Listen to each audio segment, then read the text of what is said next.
साल 1958 के जून में यूरोप के शहर लक्ज़मबर्ग के मशहूर रेडियो स्टेशन, जिसका नाम रेडियो लक्ज़मबर्ग था, उसने अपने सुनने वाले लोगों को ये चैलेंज किया कि अगर कोई इंसान 3000 किलोग्राम के आइस ब्लॉक को आर्कटिक रीजन से अफ्रीका के सेंट्रल शहर लिब्रावेल तक लेकर जाएगा तो उसे एक भारी इनाम दिया जाएगा।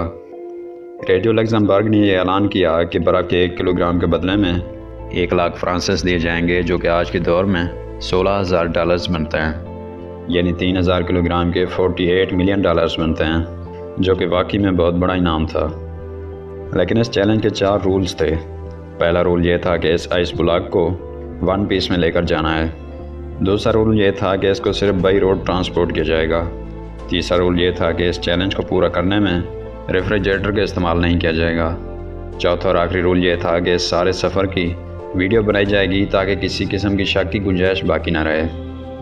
कुछ लोगों का कहना है कि रेडियो लक्ज़मबर्ग ने यह चैलेंज इसलिए रखा था क्योंकि वो जानते थे कि कोई भी इस चैलेंज को पूरा करने की हिम्मत नहीं करेगा, क्योंकि 2500 किलोमीटर का अफ्रीका का रेगिस्तान, जिसमें 50 डिग्री सेल्सियस की गर्मी पड़ती है, उसमें से आइस ब्लॉक को किसी भी सूरत में सही सलामत पहुंचाना मुमकिन नहीं होगा, और वो भी रेफ्रिजरेटर के बगैर।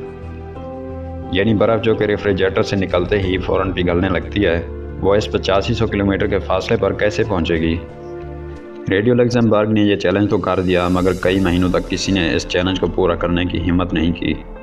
अब रेडियो लक्ज़मबर्ग को भी ये लगने लगा था कि इसका ये चैलेंज पूरा करने की किसी में हिम्मत नहीं है, मगर यही चैलेंज इनको कितनी बड़ी मुश्किल में डाल देगा, इसका शायद इनको अंदाज़ा नहीं था। लेकिन फिर जनवरी 1959 में बर्गर नाटविक नामी एक शख्स ने यह ऐलान किया कि वो ये चैलेंज कबूल करने के लिए तैयार है। बर्गर नाटविक, जो कि नॉर्वे में एक आइसोलेशन कंपनी ग्लास वर्ल्ड का मैनेजिंग डायरेक्टर था, उसका मानना था कि इनकी कंपनी जो आइसोलेशन मटेरियल बनाती है उससे ये चैलेंज पूरा किया जा सकता है। बर्गर नाटविक की कंपनी एक छोटी कंपनी थी और इसकी शोहरत इतनी ज़्यादा नहीं थी। उसने सोचा कि इस चैलेंज को पूरा करने के बाद वो अपनी कंपनी और इसके एम्प्लॉयज़ के लिए काफ़ी दौलत इकट्ठी कर सकेगा। पूरी दुनिया में यह खबर जंगल की आग की तरह फैल गई कि एक शख्स ने रेडियो लक्ज़मबर्ग के इतने मुश्किल चैलेंज को कबूल कर लिया है। जब यह खबर रेडियो लक्ज़मबर्ग ने सुनी तो उन्हें यह हैरानगी हुई कि गलती में उन्होंने इतना बड़ा चैलेंज तो कर दिया, मगर कोई इस चैलेंज को एक्सेप्ट कर लेगा ये उन्होंने नहीं सोचा था। ताहम रेडियो लक्ज़मबर्ग को एक बहुत बड़ी रकम खोने का ख़तरा लाक हो गया। उन्होंने अपने चैलेंज को वापस लेने की तदाबीर करना शुरू कर दी और आखिरकार चैलेंज वापस ले लिया गया।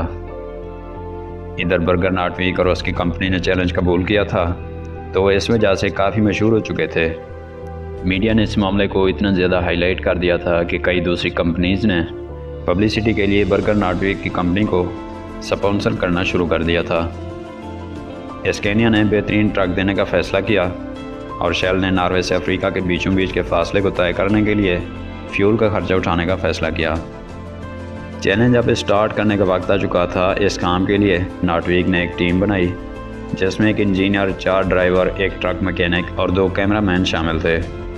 ये फैसला हो चुका था कि आइस ब्लॉक को नॉर्वे के शहर मोइराना से ऑल द वे अफ्रीका में कैबन के शहर लिब्रावेल तक पहुंचाया जाएगा। आइस ब्लॉक को Denmark, Netherlands, Belgium, France, Spain और मोरक्को के बाद अल्जीरिया के सहारा से गुजार कर कैबन तक ले जाया जाएगा। काम शुरू हुआ तो सबसे पहले 3000 किलोग्राम के ब्लॉक को ग्लेशियर से 200 किलोग्राम के छोटे छोटे ब्लॉक्स की सूरत में काट कर हेलीकॉप्टर की मदद से नीचे लाया गया। नाटविक और उनकी मेहनत को काफ़ी मीडिया अटेंशन भी मिल रही थी। 200 किलोग्राम के ब्लॉक को ग्लेशियर से हेलीकॉप्टर की मदद से नीचे लाकर और इनको फ्रीज करके ब्लॉक की शक्ल में रखा जाता था, और इसी तरह 300 किलोग्राम का एक सिंगल ब्लॉक तैयार किया गया जिसे एक ख़ास कंटेनर में डालकर ट्रक में लाद दिया गया, जिसकी साइडों पर एक ख़ास गिलास वूल से इसकी इंसुलेशन की गई। और आखिरकार 22 फरवरी 1959 को सुबह के 9:15 पर इस अनोखे सफ़र का आगाज़ कर दिया गया। शुरुआत का सफ़र तो ठीक ठाक था क्योंकि वहाँ पर मौसम भी खुशगवार था और रोड भी ठीक थे। फिर चूँकि ये न्यूज़ पूरी दुनिया में फैल चुकी थी तो इसी वजह से ये ट्रक और इसका क्रू जिस सिटी से भी गुजरते थे, लोग इनका इस्तकबाल करते और नारे लगाकर इनको मोटिवेट कर देते थे। जैसे जैसे इनका सफ़र बढ़ता जा रहा था, इनकी पब्लिसिटी में भी इजाफा होता जा रहा था। जब इस ट्रक का गुज़र पेरिस से हुआ तो इनको वहाँ की पुलिस ने भीड़ वाले इलाकों से सेफली गुजरने के लिए ख़ास किस्म का प्रोटोकॉल भी दिया। यहाँ तक कि पेरिस के मेयर ने क्रू की दावत भी की थी। इस सफ़र को 1 हफ़्ता गुजर चुका था। मासे पहुँचने पर ट्रक को क्रेन की मदद से एक बड़े शिप पर लाद दिया गया और इस शिप को समंदर के दूसरे किनारे ले जाया गया। और अब समंदर के दूसरे किनारे कंडीशंस बिल्कुल बदल चुकी थी, क्योंकि ट्रक अब अफ्रीका की सरजमीन पर जा चुका था, जहाँ दिन के टाइम गर्मी इंतहाई शदीद थी और वहाँ पर ना सिर्फ बर्फ़ के पिघलने का ख़तरा था, बल्कि गर्म इलाकों में सफ़र करने की वजह से ट्रक के इंजन का ख़राब होने का भी ख़तरा था और साथ ही क्रू की तबीयत बिगड़ने का खौफ भी मंडला रहा था। इन सारे ख़तरों के अलावा ट्रक को सिक्योरिटी थ्रेट भी था। अब यह ट्रक आहिस्ता आहिस्ता इस इलाके में पहुंच चुका था जहां पर मामूल का टेम्परेचर 50 डिग्री सेल्सियस होता है या इससे भी ज़्यादा। और यही वो वक्त था जब इंस्टॉलेशन कंपनी वाली टीम को ये पता चलना था कि उनका इंस्टॉलेशन ठीक से काम भी कर रहा है या नहीं। अफ्रीका में अक्सर सड़कें पक्की नहीं होती थीं, उन्हें रेत के ऊपर से ट्रक को गुजारना था। ऐसा करने से कभी ट्रक का इंजन ख़राब हो जाता था तो कभी क्रू का कोई मेंबर बीमार पड़ जाता था। जिस शहर से ये ट्रक गुजर रहा था वहाँ पर लुटेरे बसते थे और साथ में उनको ढूंढने के लिए वहाँ पर गुरीला फ़ौज भी मौजूद थी। ये लुटेरे राह चलते लोगों को पकड़ लेते थे और इनसे अपनी बातें मनवाते थे। यानी एक तरफ लुटेरों का ख़तरा, दूसरी तरफ अफ्रीका की भयानक गर्मी और तीसरा अफ्रीका का रेतला इलाका जिसमें कई बार ट्रक फंस जाता था, जैसे ट्रक को निकालने में कई घंटे लग जाते थे। अभी तकरीबन 25% सफ़र बाकी था कि बर्फ़ का एक टुकड़ा पिघलना शुरू हो गया। इंस्टॉलेशन टीम के मेंबर इस मंज़र को देखकर डीमोटिवेट हो गए, मगर उन्होंने हिम्मत न हारी और आगे चढ़ने का फ़ैसला किया। लुटेरों के ख़तरे से निपटने के लिए फ्रेंच फॉरेन लेजेंड ने इनको सहरा के ख़ास इलाकों तक सिक्योरिटी दी और इनको हिदायत दी कि इनको कम से कम स्टाफ लेकर इस सहरा से गुजरना है। प्रॉपर रोड न होने की वजह से इनका ट्रक बार बार रेत में फंस जाता था, मगर हर बार वो ट्रक को निकालते जा रहे थे और इस गर्मी ने क्रू की हालत बिगाड़ कर रख दी थी। दुनिया के सबसे महंगे आइस ब्लॉक को ट्रांसपोर्ट करने का ये मिशन अब उनके गले आ चुका था।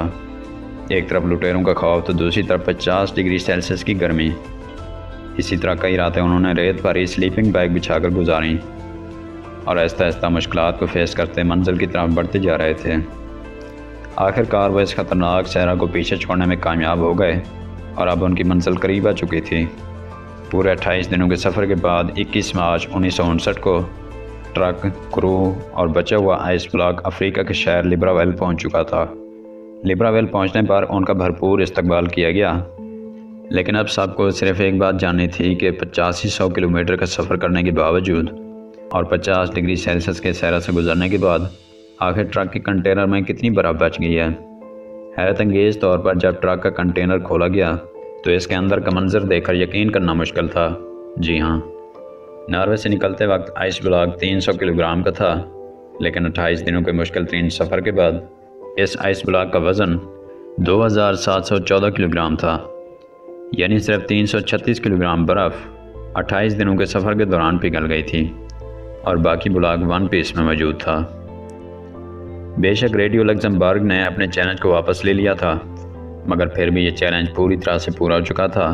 ये बर्फ़ तोड़कर कैबन के लोगों में तकसीम की गई, जिन्होंने शायद आज से पहले बर्फ़ कभी नहीं देखी थी। नॉटवीक और उसके क्रू को इस वक्त तो कोई क्रैश प्राइज़ नहीं मिला, मगर इस चैलेंज ने उनकी कंपनी को 4 चांद लगा दिए थे।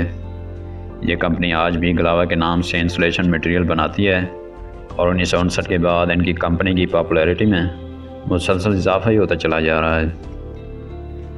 वीडियो को लाइक कीजिए, हमारे चैनल को सब्सक्राइब कीजिए और साथ में दिए गए घंटी के निशान को दबाना ना भूलिए, क्योंकि हम आपके लिए इसी तरह के शानदार वीडियोस लाते रहते हैं। मिलते हैं आपसे इसी तरह के एक और शानदार वीडियो में। तब तक के लिए अल्लाह हाफ़िज़।